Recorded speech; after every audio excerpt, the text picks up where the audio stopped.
नमस्कार। हमारे खास कार्यक्रम उड़ान में आप सभी का बहुत स्वागत है। मैं हूं आपके साथ राखी।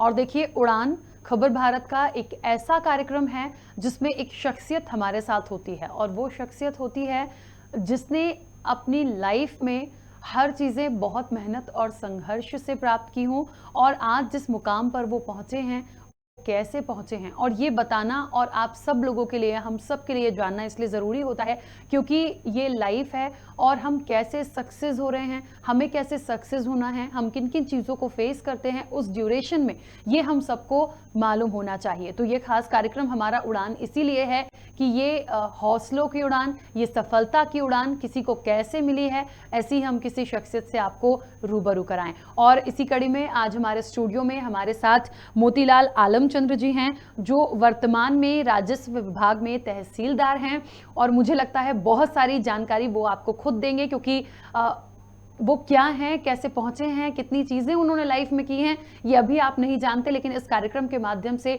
आप बहुत सारी चीज़ों को बहुत जल्द जान जाएंगे। सबसे पहले तो बहुत स्वागत हमारे स्टूडियो आने के लिए और हमारे साथ जुड़ने के लिए।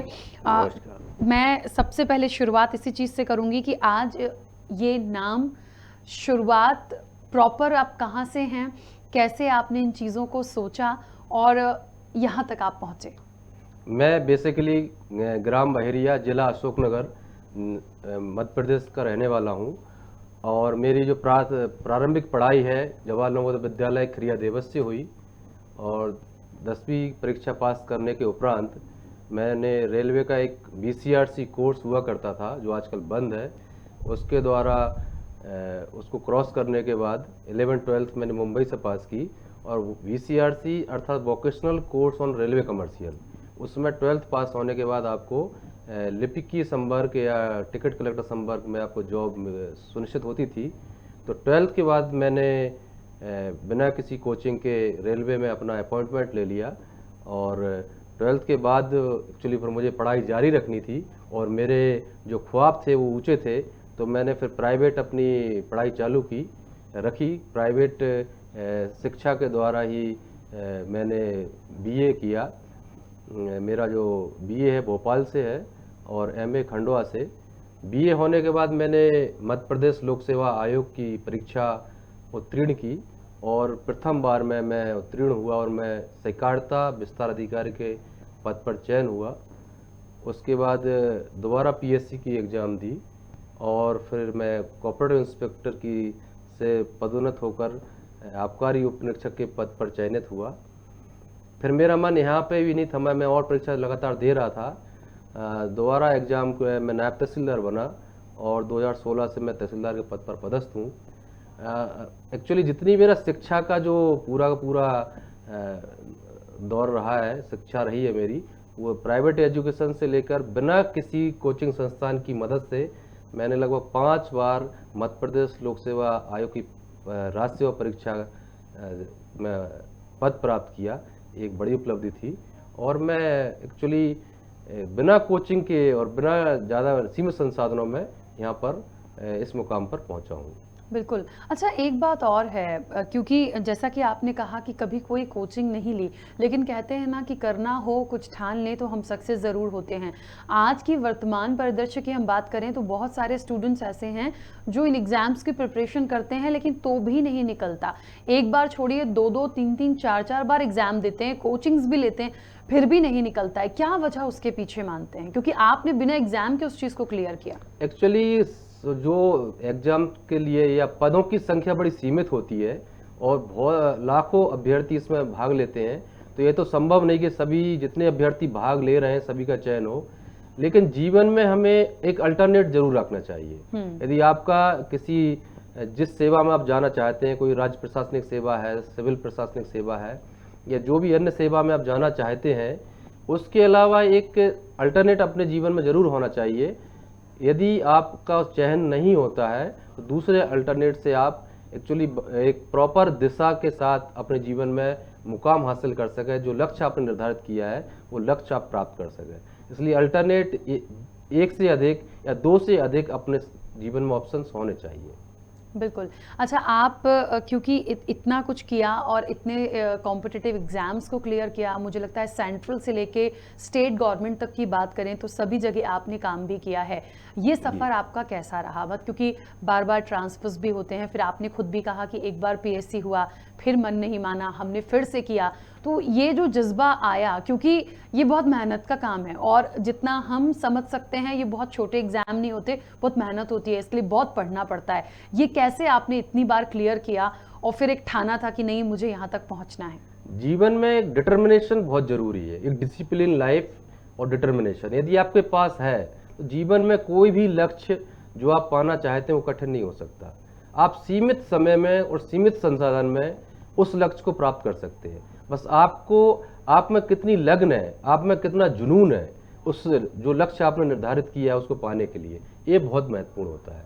यदि आप में जुनून है तो आपको आपके जो सपने हैं, आपको रात को भी सपने दिखेंगे, दिन में भी सपने दिखेंगे और आप उस लक्ष्य के पीछे एकदम पागल रहेंगे। यदि आप में जुनून है तो कोई भी लक्ष्य बिना ज़्यादा संसाधनों के, मतलब सीमित संसाधनों में, सीमित समय में आप आसानी से प्राप्त कर सकते हैं। पर लक्ष्य के प्रति आपका जो डिटर्मिनेशन है वो बहुत ज़रूरी है। बिल्कुल। अच्छा, आप शुरू से क्योंकि इतनी मेहनत की है और आपने कहा भी, आपका फ़ोकस था कि आपको कॉम्पिटिटिव एग्ज़ाम्स ही क्लियर करने हैं और इस फ़ील्ड में ही जाना है, या कुछ और हॉबीज़ भी थी? कभी सोचा था कि इसके, जैसे आपने कहा, एक अल्टरनेट लेकर चलना चाहिए, क्या आपके साथ भी ऐसा कुछ था? जी, मेरा लक्ष्य तो एक्चुअली सिविल सेवा में जाने का था, राज्य प्रशासन सेवा में आने का था। कुछ हद तक नीचे पायदान से मैंने यहाँ पे शुरू भी किया है। एक कनिष्ठ प्रशासनिक सेवा कहलाती है मध्य प्रदेश शासन की। इसके साथ ही मेरा दूसरे लक्ष्य भी था, यदि मैं सिलेक्शन नहीं होता यहाँ पे तो मेरा एक्चुअली एक लक्ष्य था कि मैं लेखन करूँ और लेखन से मैं अपनी आजीविका चलाऊँ। इससे एक समाज सेवा भी होगी और लेखन के प्रति हमारा जो यहाँ पर एक्चुअली लेखन के प्रति कम आंका जाता है कि उससे अपनी गुजारा नहीं हो सकता है, ऐसा नहीं है। यदि आप बेहतरीन लेखन करते हैं तो ये लेखन भी आपको आजीविका सुरक्षित करती है। तो मेरा दूसरा जो ऑप्शन था कि मैं लेखन में आऊँगा, यदि मैं कहीं सिलेक्शन नहीं होता तो मैं लेखन में ज़रूर आता। और इस हॉबी को मैंने अपने वर्तमान दायित्वों के साथ बरकरार भी रखा है और मैं उसको बखूबी जीता हूँ और मैं इसमें लिखता हूँ, लोगों को पसंद आता है, मुझे इससे बड़ी खुशी होती है। अच्छा, लिखने की शुरुआत, क्योंकि हम बहुत अच्छे से जानते हैं आप एक प्रसिद्ध लेखक भी हैं और आपने भी बताया कि वो इंटरेस्ट आपका शुरू से था, एक वो अल्टरनेट आपके पास था। ये लिखने की शुरुआत आपने कब से की? लिखने का इंटरेस्ट मुझे एक्चुअली 10th क्लास से था और पहले से ही मैं थोड़ा बहुत लिखता था, लेकिन पेपर्स में ज़्यादा कहीं वो समाचार पत्रों में नहीं छपता था। जो मूल रूप से मैंने इस पर जो फोकस किया 2015 से किया, 2014 से लगभग किया और 2015 में मेरी पहली किताब आई लास्ट दिसंबर में, कितने भारत एक सामाजिक वेदना, अंजुमन प्रकाशन इलाहाबाद से। उसके बाद मैंने अपना लेखन सतत रखा है। 2017 में मधुमासगंज एक उपन्यास आया, 2019 में नई कौपलें काव्य संग्रह आया, 2020 में सांची दानम एक बहुत अच्छी किताब मैं लेके आया जो पाठकों के मध्य अच्छी खासी चर्चा में रही, अभी भी बनी हुई है। बिल्कुल। अच्छा, किस विधा में आप ज़्यादा लिखना पसंद करते हैं? मतलब एक हम कहते हैं ना, लेखक भी होता है, उसका एक फिक्स होता है कि मुझे उसमें ज़्यादा लिखना है और वो मुझे लगता है कि कोई कंपैरिजन किसी से नहीं कर सकते, क्योंकि जो लिखता है उसकी बात ही अलग होती है, क्योंकि उसके विचार खुद के होते हैं। किस विधा में आप ज़्यादा लिखते हैं और आपको पसंद है? मैं अभी जो एक्चुअली जिस प्रोजेक्ट पे काम कर रहा हूँ वो मैं धम्मलिपि को लेकर कार्य कर रहा हूँ। एक्चुअली धम्मलिपि भारतीय मूल की जितनी भी भाषाएं हैं उनकी जो लिपि है उसकी मदर स्क्रिप्ट है और धम्मलिपि से ही भारतीय मूल की भाषाओं की लिपियों की उद्भव हुआ है। तो ये बहुत प्राचीन लिपि है, अशोककालीन लिपि है। इसमें सम्राट अशोक के तमाम शिलालेख लिखे हुए हैं और ये हमारे, जैसे हम भोपाल में बैठे हुए हैं, सांची एक बहुत प्रसिद्ध जगह है, सांची में भी बहुत से छोटे छोटे इंस्क्रिप्शंस लिखे गए हैं। इन इंस्क्रिप्शंस पर मैंने कार्य किया, इन अभिलेखों पर कार्य किया और सांची दानम पुस्तक में उसका संग्रह किया है। मेरा जो मूल उद्देश्य है कि जो भारतीय प्राचीन लिपियां हैं, प्राचीन भाषा है, उसको पुनः जागृत करके हमारे जनमानस में स्थापित करना है। जनमानस में उन भाषाओं को, उस लिपियों को पुनः वह स्थान दिलाना है जो उस समय हमारी भाषा और लिपि ने ग्रहण किया हुआ था। यह बहुत आवश्यक है कि हम प्राचीन काल की लिपि से आज की जनता को रूबरू करवा सकें। इसको कैसे आपने मतलब सीखा या इसको कैसे आपने शुरू किया? थोड़ा सा टफ होगा मतलब हाँ, कैसे टफ। आई? हाँ, क्योंकि मुझे लगता है बहुत सारे लोग नहीं समझते होंगे और किसी की हम शुरुआत भी करें तो वो इतनी जल्दी सीख भी नहीं पाएंगे। एक्चुअली मैं सांची के आसपास रहा हूँ काफ़ी, तो मैं सांची के स्तूपों पर कई बार आना जाना होता था। तो वहाँ पर जो इंस्क्रिप्शंस हैं उनको देखकर बड़ा ऐसा फील होता था कि इनको पढ़ा जाए। एक्चुअली वहाँ पर जो गाइड उपलब्ध हैं वो आपको जो सांची में जितने भी चित्रकारी है, जो मूर्ति बनी हुई है, उसके तोरण द्वार बने हुए हैं, उसके बारे में बड़े अच्छे से डिटेल में बता पाते हैं, लेकिन जो लेखन है वहाँ पर उसके बारे में उनको कोई ज्ञान नहीं है। तो एक बड़ी जिज्ञासा थी कि इस लेखन को पढ़ा जाए, और ये जिज्ञासा मेरे कई साल से अंदर दबी रही। फिर लगभग 2018-19 में मैंने ठाना कि इस लिपि को पढ़ना है और इस इंस्क्रिप्शन को दोबारा जनता में लाना है। फिर मैंने और इन स्क्रिप्ट का ओरली मुझे जो अल्फ़ाबेट्स थे उसका ज्ञान मिला था, उसका मुझे एक मित्र से ज्ञान हुआ कि ये अल्फ़ाबेट्स इस तरह से है, और अल्फ़ाबेट्स की सहायता से मैंने मूल अभिलेख जो सांची में लगे हुए हैं उन अभिलेखों का संग्रह किया और उनका हिंदी और अंग्रेजी में ट्रांसलेशन किया, जो आपको सांची दानंग पुस्तक है इसमें आपको देखने को मिलेंगे। और आप इस पुस्तक के माध्यम से कभी सांची में जाएंगे तो सांची में जितने भी इंस्क्रिप्शंस लगे हुए हैं, जो अशोककालीन इंस्क्रिप्शंस है, धम्म लिपि, जिसे सम्राट अशोक धम्म लिपि कहते हैं, लेकिन हम इतिहास की जब किताबों में पढ़ते हैं तो ब्राह्मी लिपि के नाम से जानते हैं। उन इंस्क्रिप्शन को, उन अभिलेखों को आप बड़ी आसानी से पढ़ सकेंगे इस किताब के माध्यम से।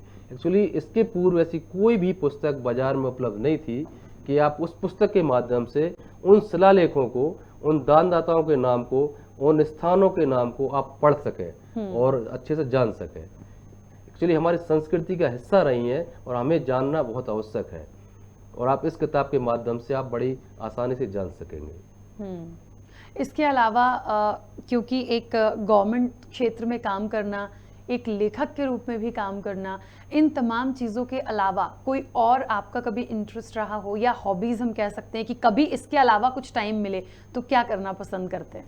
मैं एक्चुअली मेरा हॉबी ही किताबें पढ़ना है, किताबें पढ़ना फिर लिखना। तो मैं ना, जब मैं फ्री होता हूँ, जब फ्री समय में होता हूँ तो मैं किताब पढ़ता हूँ, और मेरी किताबें, मेरा बैग लगभग मेरे साथ में रहता है, गाड़ी में भी रहता हूँ तो मेरा बैग, मेरी लाइब्रेरी लगभग साथ में रहती है। तो मैं किताबों पर ज़्यादा फोकस करता हूँ, और किताबों से मैं ज़्यादा रुचि होने के कारण मैं लेखन से जुड़ा। आपको जानकर हैरानी होगी, जो हमारी बौद्ध विरासत है यहाँ पर सांची में, यहाँ पर जो विश्व विरासत सूची में शामिल है, इस किताब के दौरान जब मैंने रिसर्च की, उस जो सांची के मुख्य स्तूप की जो वेदिका है उसमें 29 शिला पट्टिकाएं उल्टी लगी हुई हैं। यह शिला पट्टिकाएं उल्टी जो लगी हुई हैं, यह इस सांची में जब मैं शोध कर रहा था इस किताब के दौरान जब संज्ञान में आया, जबकि विश्व विरासत सूची में शामिल है स्थान, इनको पहले से संज्ञान में होना चाहिए था। और लगभग 1907 में जॉन मार्शल साहब ने इसको रीस्टोरेशन करवाया था। उस समय की त्रुटि है कि उस समय श्रमिक जो लोग रहे होंगे, जो जीर्णोद्धार उस समय कर रहे होंगे कारीगर, उन्होंने इस तरह जो आड़ी पट्टिकाएं लगी है उसको उल्टा लगा दिया है। तो उन पर जो इंस्क्रिप्शंस लिखे हैं, जो अभिलेख लिखे हैं, वो उल्टे लगे हुए हैं। क्या लगता है, क्योंकि आप अब उस चीज को जान पाए हैं और इस चीज के लिए क्या, क्योंकि एक बहुत पुरानी विरासत है, क्या उसमें कुछ हो सकता है सुधार, या आप करेंगे या बोलेंगे? जी, ये एक्चुअली ये पुरातात्विक विभाग के जो विशेषज्ञ हैं, हाँ, कि इनमें उनको पुनः रजिस्ट्रेशन किया जा सकता है या नहीं। एक्चुअली बहुत पुराने पत्थर है, लगभग 2300 साल पुराने हैं, क्षरण भी हो गया, कमजोर भी हो गए, वो तकनीकी रूप से देखना पड़ेगा उनको कि इनको पुनः हम रजिस्ट्रेशन कर सकते हैं।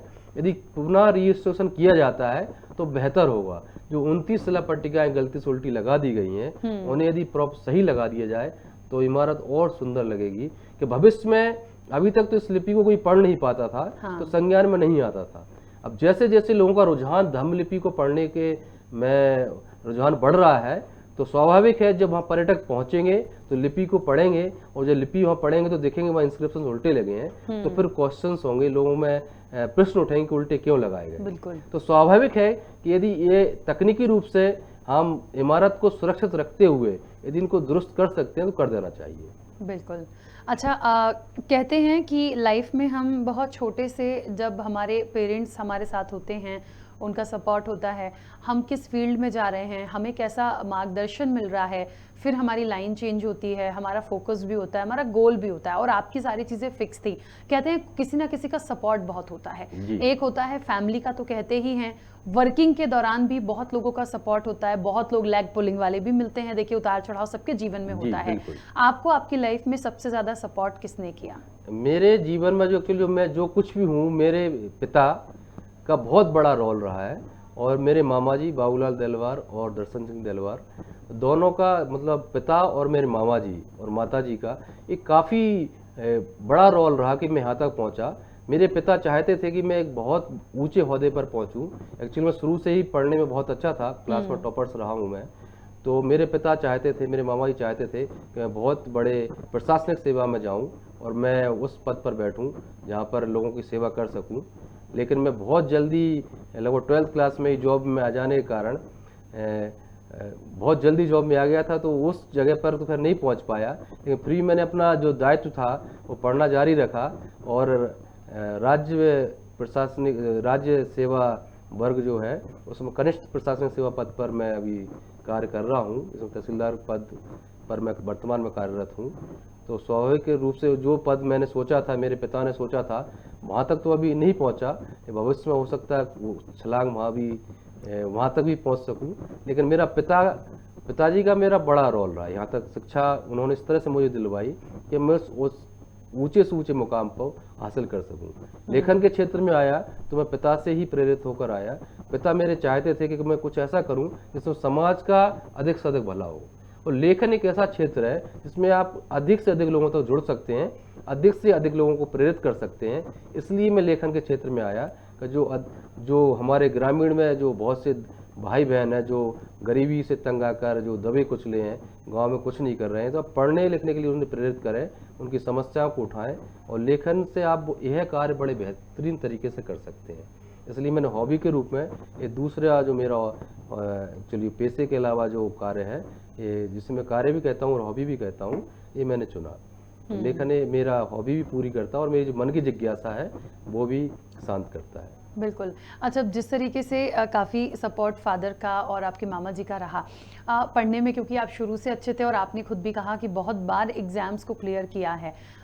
जब उस पोस्ट पे जब आपने शुरुआत की, जब आपकी पहली अपॉइंटमेंट हुई होगी, आपका ज्वाइनिंग हुआ होगा, फिर आपने दोबारा से पीएससी दिया, कितना डिफ़िकल्ट महसूस हुआ, या फिर ये लगता था कि नहीं, पहली बार में यदि निकला है तो दूसरी तीसरी बार में भी हम उस जगह पे ज़रूर पहुंचेंगे जहां हमें पहुंचना है? मतलब उसका क्राइटेरिया मैं इसलिए जानना चाहती हूँ क्योंकि मुझे लगता है बहुत सारे ऐसे युवा हैं जिनको क्राइटेरिया ही नहीं पता होता, उनका क्लियर ही नहीं हो पाता है, और उनकी तो पोस्टिंग भी नहीं होती है। उनके मन में ये होता है कि पता नहीं, या तो हम एकदम टॉप करें तो हम टॉप पे पहुंचे, या फिर हमारी कौन सी रैंक आएगी तो हमें क्या मिलेगा, वो इसी में जूझ के ही परेशान होते हैं। पब्लिक सेवा के लिए आप कोई सा भी पद चुन सकते हैं। ऐसा जरूरी नहीं कि आपको बहुत हायर हिरार्की में ही आप जाएं। आप हायर हिरार्की में जाएंगे तो आप ज़्यादा लोगों को संपर्क में आएंगे, ज़्यादा लोगों को भला कर पाएंगे। लेकिन पब्लिक सेवा का कोई भी पद, शासन के जो पद हैं वो सभी बहुत बेहतरीन पद हैं, और हर पद पर आप पब्लिक का भला कर सकते हैं। पब्लिक का जो आप जिस प्रकार से आप चाहते हैं, समाज सेवा चाहते हैं, वो आप कर सकते हैं। पब्लिक के जितने भी कार्य आते हैं आप उनको हर क्षेत्र में जिस पद पर आप बैठेंगे वहाँ आप बखूबी निभा सकते हैं। जरूरी नहीं कि ऊंचा पद हो, आप नीचे पद में भी भय संतुष्टि पा सकते हैं, लोगों की मदद करके भय संतुष्टि पा सकते हैं, जो आप हायर हिरार्की में बैठ के करते हैं। तो मेरा जो लक्ष्य रहा था एक्चुअली हायर हिरार्की में पहुंचने का था, लेकिन वहाँ नहीं पहुँचे। लेकिन जहाँ है वहाँ से भी हम बहुत भला कर सकते हैं, बहुत लोगों की मदद कर सकते हैं, उनकी समस्या सुलझा सकते हैं, उनको जिस प्रकार वो चाहते हैं, जो विधि अनुसार काम हम एक मुकाम पर उनको बैठे हैं उसके अनुसार विधि अनुसार हम सुलझा सकते हैं। और ये बहुत बड़ी उपलब्धि है कि हम जनता के काम आ सकें, जनता की सेवा कर सकें। ये जीवन लक्ष्य होना चाहिए और वही मैं करता हूँ। बिल्कुल। अच्छा, जैसे कि एक परिवार का सपोर्ट होता है, हम जब किसी भी संस्थान से जुड़ते हैं, या हम गवर्नमेंट सेक्टर में हों या हम प्राइवेट सेक्टर में हों, या हम लेखक के उसमें काम कर रहे हो, किसी भी विधा में हम काम कर रहे हो, कहीं पर भी हो, मुझे लगता है उन चीज़ों में जब हम स्टार्ट करते हैं अपना, वहाँ से भी हमारे कोई ऐसे लोग होते हैं जो हमें सपोर्ट करते हैं उस चीज़ में और ज़्यादा हमें आगे बढ़ाते हैं। एक तो होता है खुद से करना, दूसरे कुछ ऐसे साथी मिलते हैं या कुछ ऐसे सीनियर्स मिलते हैं उस फील्ड में जो कहीं ना कहीं हमें प्रमोट करते हैं। वर्किंग के दौरान फैमिली से हटकर कभी ऐसा हुआ जब आपने, क्योंकि बहुत 12th से ही आपने काम स्टार्ट कर दिया था, फिर एग्जाम्स भी दिए, तमाम चीज़ें हुई, तो कोई ऐसा व्यक्ति जिसने आपको आगे इन चीज़ों के लिए और मोटिवेट किया हो? हाँ, एक हमारे मित्र थे खंडवा में, दिनेश कुमार जी। वो पहले से तैयारी करते रहते थे और मेरी भी इच्छा थी कि मैं सिविल सेवा में आऊँ, तो उनसे प्रेरणा लेकर एक्चुअली मेरा पूरा प्लान था कि मैं यहाँ पर आऊँ। 12th क्लास में ही मैंने सरकारी जॉब ले लिया था। उसके बाद ये मेरा फिक्स प्लान था कि अब मुझे प्रशासनिक सेवा में आना है।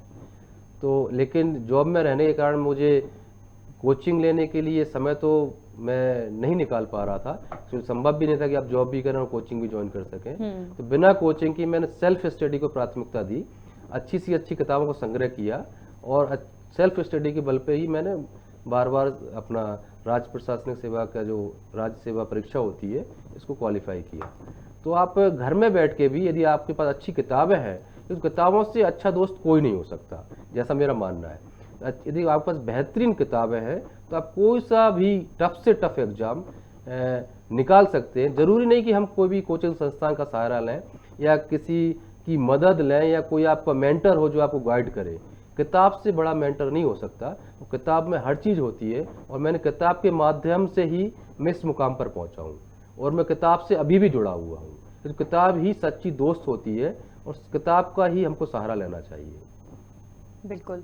अभी जैसा कि आपने कहा कि वर्तमान में धम्म लिपि को बहुत प्राथमिकता आप दे रहे हैं और बुक्स भी आपने बताई, तो वर्तमान में अभी इस पर कितना और काम बाकी है ताकि लोग इससे बहुत ज़्यादा सीख सकें और जागरूक हो सकें? चलिए, धम्म लिपि पर अभी कार्य बहुत शेष है। एक्चुअली इस पर बहुत इनिशियल स्टेज पर कार्य हो रहा है। जब से जेम्स प्रिंसेस साहब ने 1837 में इसको पढ़ा, तब से अब लगभग 2 सदियां बीत गई। जितना कार्य होना चाहिए तो उतना नहीं हुआ। इस पर कार्य करने की इसलिए भी आवश्यकता है क्योंकि हमारा मध्य प्रदेश में बहुत सी जगह बौद्ध विरासत फैली हुई है जहाँ पर इंस्क्रिप्शंस लिखे हुए हैं। यदि इस लिपि को पढ़ने वाले अधिक से अधिक लोग होंगे तो वो गाइड का कार्य कर पाएंगे और जनमानस में एक्चुअली वहाँ पर जो पर्यटक जाते हैं, यदि गाइड उपलब्ध होगा, वहाँ पे पढ़ सकेगा क्या इंस्क्रिप्शंस लिखा हुआ है, हमारी विरासत है, तो उसमें और अट्रैक्शन बढ़ेगा और इससे पर्यटन को बढ़ावा मिलेगा।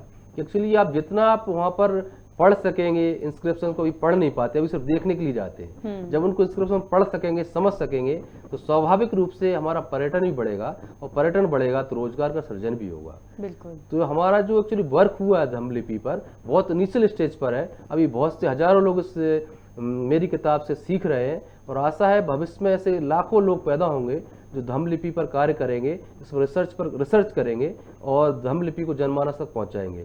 इस किताब से आप धम्म लिपि को बड़ी आसानी से सीख सकते हैं। इसमें अल्फ़ाबेट्स 11 खड़ी सब कुछ दिया हुआ है, आप बड़े आसानी से सीख सकते हैं। दूसरी किताब धम्म लिपि और पाली व्याकरण की है। इस किताब के माध्यम से भी आप बड़ी आसानी से धम्म लिपि सीख सकते हैं। इस किताब को संयुक्त रूप से मैंने लिखा है। इसमें मेरे को राइटर हैं अमृतलाल ऊके जी, जो अब इस दुनिया में नहीं रहे हैं, कोरोना की भेंट चढ़ गए हैं। ये संयुक्त रूप से किताब लिखी गई है और इन दोनों किताब के माध्यम से और भी किताब बाजार में उपलब्ध हैं, डिक्शनरीज हैं। इनके माध्यम से आप बड़ी आसानी से, खासकर धम्म लिपि को सीखने के लिए आप इसकी सहायता लेना पड़ेगी और पाली में और आपको आगे जाना है तो और भी किताबें उपलब्ध हैं बाजार में। उन किताबों के माध्यम से आप बड़े आसानी से धम्म लिपि सीख सकते हैं, पाली भाषा सीख सकते हैं। बिल्कुल। चलिए, क्योंकि समय की भी सीमा है, चलते चलते हमारे दर्शकों के लिए क्या कहना चाहेंगे, युवाओं के लिए क्या कहना चाहेंगे, और जो एक गोल होता है ना, क्योंकि आपने एक वो उड़ान भरी है जो आप चाहते थे और आप उस मुकाम पर आज हैं। ऐसे बहुत सारे लोग हैं जो करना चाहते हैं, कई बार सक्सेस नहीं होते, कई बार सक्सेस होते हैं, कुछ ठान के किया जाता है, उनके लिए क्या मैसेज देंगे? मैं ये कहना चाहूँगा कि जो हमारा जीवन का लक्ष्य होता है वो 10वीं क्लास के पहले हमें निर्धारित कर लेना चाहिए। उस समय आप निर्धारित कर लेंगे तो आपका जो मैच्योरिटी लक्ष्य के प्रति वो बड़े जल्दी आ जाएगी।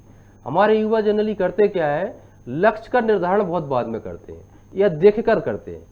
लक्ष्य का निर्धारण हमें अपने आप को आकलन करके, हमारे अंदर क्या क्षमता है, हमारे अंदर क्या खूबी है, हमें खुद को आकलन करके निर्धारण करना चाहिए। हमें दूसरे को देखकर आकलन नहीं करना चाहिए, या दूसरे के निर्धारण के उपरांत हमें अपना लक्ष्य का निर्धारण नहीं करना चाहिए। हर व्यक्ति जो होता है, हर व्यक्ति की खूबी, हर व्यक्ति का व्यक्तित्व तो अलग अलग होता है, इसलिए व्यक्तित्व अनुसार ही लक्ष्य का निर्धारण होना चाहिए। यदि व्यक्तित्व के अनुसार आपका लक्ष्य का निर्धारण होगा तो स्वाभाविक रूप से आपको सफलता जल्दी मिलेगी। आपने जो लक्ष्य निर्धारित किया है उस लक्ष्य पर आप बड़े आसानी से पहुंच सकेंगे। लक्ष्य कोई भी हो सकता है और बहुत विविधता है लक्ष्य निर्धारण में, और हर विविध जो हमारा आयाम है वो महत्वपूर्ण है। कोई भी विविध आयाम, जो भी आयाम है या जो भी लक्ष्य हैं जीवन के, वो कोई भी छोटा बड़ा नहीं होता है। बस हम उस पर कॉन्सेंट्रेट करके, किसी भी लक्ष्य पर आप निर्धारित करके हम कार्य करें, उस पर जुनून हमारे अंदर सवार होना चाहिए कि उसे प्राप्त करना है। और हर लक्ष्य बराबर है, और लक्ष्य अनुसार आप अपना दिनचर्या, अपना दिमागी बनावट ऐसी बना लें तो लक्ष्य अपने आप आपके कदमों में चलकर खुद आएगा। बिल्कुल। चलिए, बहुत शुक्रिया हमारे स्टूडियो आने के लिए मोतीलाल आलमचंद्र जी, और निश्चित तौर पर बहुत अच्छी बातें आपने बताई। मुझे लगता है जिस पर आप अभी काम कर रहे हैं ये बहुत महत्वपूर्ण है। मुझे लगता है बहुत सारे लोग इसके लिए जागरूक भी नहीं होंगे और कभी उन्होंने सोचा भी नहीं होगा कि ऐसा भी हम कर सकते हैं, लेकिन हाँ बिल्कुल कर सकते हैं। मुझे लगता है जब आप कर रहे हैं तो बाकी लोग भी कर सकते, सीख तो सकते हैं, क्योंकि हमारा उससे नॉलेज बढ़ेगा और हम निश्चित तौर पर एक अलग नाम से जाने जाएंगे कि हम ये चीज़ भी जानते हैं। बहुत शुक्रिया हमारे साथ आने के लिए, जुड़ने के लिए, और इतना समय भी दिया आपने। तो देखिए, आज उड़ान में हमने चर्चा की, कहने के लिए राजस्व विभाग में तहसीलदार हैं लेकिन एक प्रसिद्ध लेखक भी हैं, और सबसे बड़ी बात यह भी होती है कि उस अचीवमेंट को कैसे पाया। देखिए, बहुत सारी चीज़ें होती हैं, लेकिन एक बात तो समझ में आई है कि बिना हार्ड वर्क के कुछ नहीं होता। तो आपको अपनी लाइफ में हार्ड वर्क तो करना ही है, हम सबको करना चाहिए। तो आज उड़ान में इतना ही, अगली बार फिर मिलेंगे किसी नई शख्सियत के साथ। दीजिए इजाजत, नमस्कार।